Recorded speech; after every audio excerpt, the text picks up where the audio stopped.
Tea கடை kitchen சொந்தங்களுக்கு வணக்கம். இன்றைக்கி ஒரு ஸ்பெஷலான கேசரி தான் ரெடி பண்ண போகிறோம். இந்த கேசரியில் அப்படி என்ன ஸ்பெஷல் அப்படின்னா, ஒரு சுட்டி பையனுக்கு இன்றைக்கி பிறந்தநாள். அந்த பிறந்தநாள் செலிப்ரேட் பண்ணுறதுக்காக 1 கிலோ அளவுக்கு நம்ம இன்றைக்கி கேசரி ரெடி பண்ண போகிறோம். இந்த 1 கிலோ கேசரி நம்ம கேட்ரிங்கில் வெளியில் வாங்கினோம் அப்படின்னா செலவு நமக்கு 2 மடங்கு 3 மடங்கு ஆகும். ஆனால் இன்றைக்கி அந்த மாதிரி இல்லாமல் ஒரு 500 ரூபாய்க்குள்ளேயே நல்ல குவாலிட்டியான கேசரி எப்படி ரெடி பண்ணலாங்கிறத நம்ம பார்க்கலாம். இதுக்கு என்னென்ன பொருட்கள் எந்தெந்த அளவுகளில் சேர்க்கணும் அப்படிங்கிறது முக்கியம். நீங்கள் பார்த்து வச்சுக்கிட்டிங்கன்னா உங்கள் வீட்லேயும் சின்ன சின்ன ஃபங்க்ஷனுக்கு ரெடி பண்ணிடலாம். இன்றைக்கி நம்ம இந்த கேசரியை பெரிய இரும்பு கடாயில் தான் கிண்ட போகிறோம். நீங்கள் வீட்டில் பெரிய சைஸ் பாத்திரம் இருந்தால் அந்த மாதிரி கூட எடுத்துக்கலாம். இப்போ அடுப்பை பற்ற வச்சுட்டு கடாய் சூடாகிட்டு இருக்குது. இதில் ஒரு 250 ml சன்ஃப்ளவர் ஆயில் சேர்த்துக்கலாம். கேசரிக்கு எப்போவும் வேறு எண்ணெய் வேண்டாம், சன்ஃப்ளவர் ஆயிலே சேர்த்துக்கோங்க, வாசனை இல்லாத எண்ணெய். இப்போ இதோடு சேர்த்து ஒரு 200 கிராம் நெய் சேர்த்துக்கலாம். இந்த கேசரி மொத்தத்துக்கும் நீங்கள் நெய்யில் பண்ணலாம். ஆனால் நெய்யில் பண்ணோம் அப்படின்னா ரொம்ப திகட்டும் சாப்பிடும்போது, அதனால் குறைந்த அளவில் சேர்த்துக்கலாம். இப்போ நெய் நல்லா உருகி எண்ணெயோடு சேர்ந்து நல்லா சூடாகி வரட்டும்.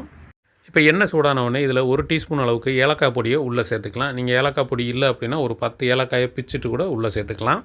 ஏலக்காய் பொடி சேர்த்த 1 நிமிஷத்துக்கு உள்ளேயே நம்ம ரவையை கொட்ட ஆரம்பிச்சிடலாம். 1 கிலோ ரவை எடுத்து வச்சுருக்கிறோம். அந்த ரவையை அப்படியே முழுமையாக உள்ளே சேர்த்துருவோம்.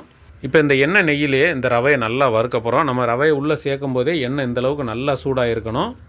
இன்றைக்கி பெரிய கடாயில் பண்ணுறதுனால அடுப்பு ஃபுல் ஃப்ளேமில் தான் வச்சுருக்கிறோம். வச்சுட்டு அப்படியே மெதுவாக கலந்து விட்டுக்கிட்டே இருக்கலாம்.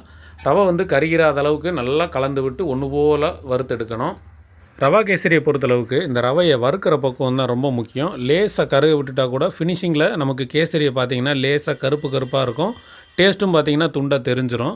அதனால் கருகாத அளவுக்கு இதை நல்லா வறுத்து எடுத்துக்கலாம். இப்போது ரவை வறுபட்டு இருக்கும்போதே ஒரு 1/4 டீஸ்பூன் கேசரி பவுடர் சேர்த்துக்கலாம். கேசரி பவுடர் சேர்த்தா தான் நமக்கு லேசான ஒரு மஞ்சள் நிறம் கிடைக்கும். இதோடு சேர்த்து 50 கிராம் முந்திரி பருப்பு, 50 கிராம் உலர் திராட்சை, இது ரெண்டையுமே உள்ளே சேர்த்துக்கலாம். இது ரெண்டும் உங்களுக்கு எக்ஸ்ட்ரா வேணும்னாலும் நீங்கள் சேர்த்துக்கலாம். எவ்வளோ சேர்த்தாலும் நல்லா தான் இருக்கும். இப்போ சேர்த்துட்டு ஒன்று போல் கலந்து விட்டலாம்.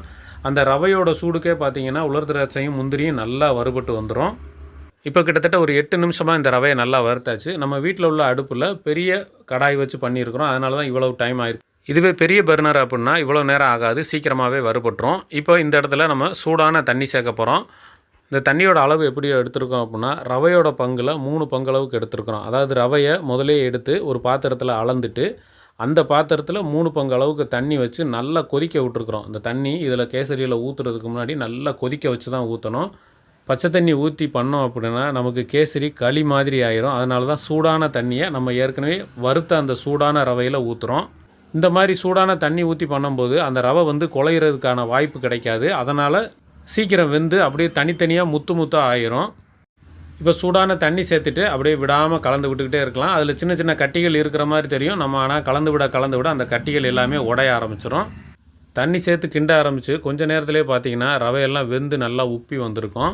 இப்போ ஒரு 3 நிமிஷம் ஆச்சு. பார்த்தீங்கன்னா ரவை வெந்து இந்தளவுக்கு நல்லா கட்டியாகி வந்திருக்குது. இந்த இடத்துல நம்ம இதுக்கு தேவையான இனிப்பு சேர்க்க போகிறோம்.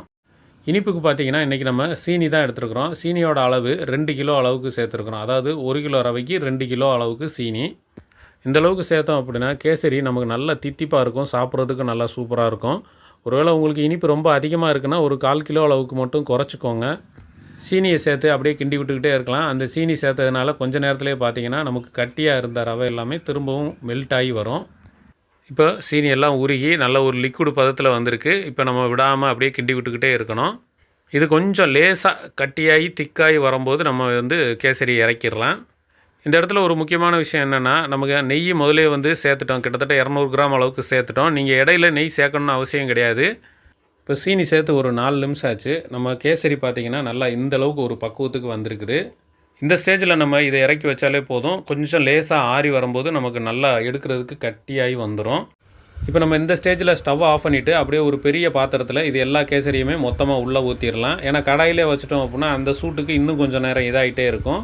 அதனால் இந்த மாதிரி ஒரு பெரிய சைஸ் பாத்திரத்தில் சேர்த்துட்டு மேலே கொஞ்சமாக நெய் சேர்த்து அப்படியே தடவி விட்டுருவோம்.